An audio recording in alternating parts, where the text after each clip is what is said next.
Hello. I wanted to make this video for kindergartner teachers out there. Kindergarten teachers.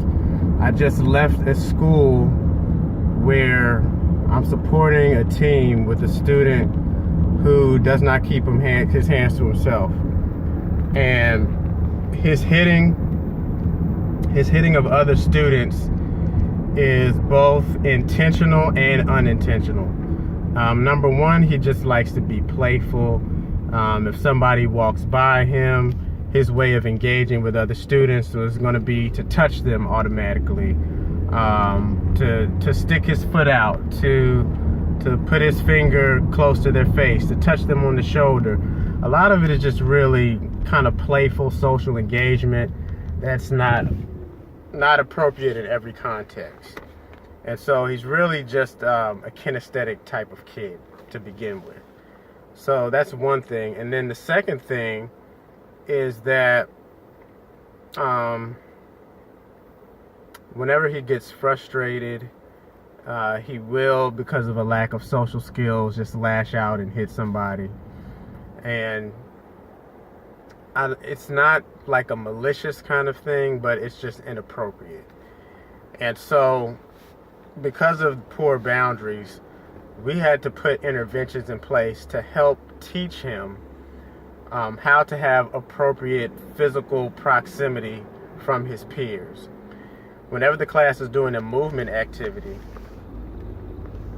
the movement activity is actually designed to let the kids get their energy out so they can kind of have the opportunity to move around, reset, and then go back to an activity where they're doing a more independent work sort of thing. So these breaks are provided, but for this student, because he doesn't have the physical boundaries that he should have, he's kind of all over the place, tripping over himself, running into other students. It's just become a nuisance to other peers and to the teacher. But yet he really does like to engage with other students. He doesn't like it if he has to be removed for this type of behavior. So what did we put in place to help this student? And what can you put in place if you have a student that has poor physical boundaries? And typically this is going to be for a younger elementary student, anywhere from probably K to 4. So there's two things that you have to do. Number one, you have to have concrete visuals. Number two, you have to have opportunity for the student to practice with these visuals that teach boundaries and the appropriate spatial proximity that they should have from other peers with reinforcement. So, number one, you have the concrete, tangible tools that teach the appropriate spacing. And number two, you have practice and reinforcement. So let's talk about the physical tools first. Number one, I want you to use tape. I want you to actually measure from the student's shoulder to the tip of their fingers the arm length. And then allow that student to participate in the activity and to show them that this is the arm. You're supposed to be one arm length between you and another peer. Anytime we're standing up during a physical activity, anytime we're sitting in a group, I want you to be an arm length apart. And then use that tape to place that tape on the floor next to where they're sitting, to use that as a visual reminder, and also always as a visual cue, have them hold their arms up. Say, Johnny, hold your arms up. Are you able to touch anybody? You're too close. Sally, hold your arms up. Are you able to touch anybody? You're too close. You're not touching anybody? Great. Have that as a visual and as a visual cue every single time they're in the group setting, because you want to be able to practice outside of the group, and you want to be able to practice while they're with the group, so they have lifetime practice. So do that, and then also laminate their hands.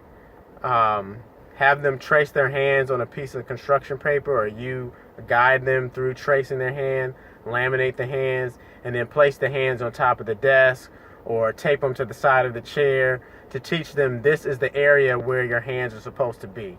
You can have them in a desk away from their peers to practice, and then as a reward for practicing, you're also giving them token reinforcement throughout this process.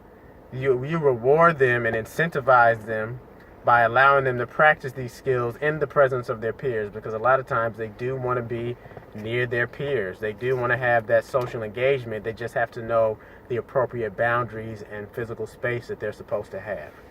So practice, reinforce the practice, have concrete visual tools. That's the principle, is that they need a replacement for what they're currently doing.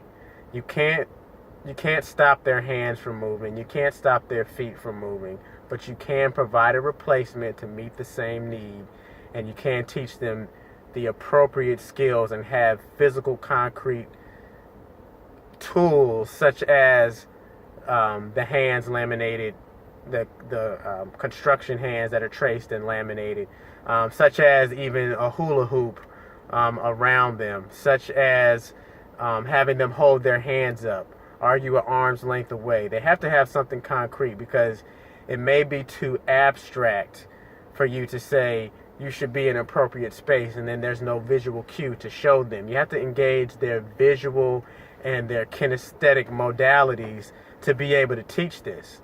So I hope that was helpful for you. We're implementing that with this student, and I'm really kind of coaching them through this. If you want further coaching from me, you can check out my website, defiancetocompliance.com. We have products on there for you. There's other videos where we talk about behavior plans. All of the YouTube videos are free of charge. If you want something more in depth, of course you can definitely check out my website, and there's more training there for you. But I hope this was useful for you. Hang in there. Don't give up on your students. They are teachable. They just need replacement behaviors, and they need to be reinforced. So, hope this was helpful for you. Take care.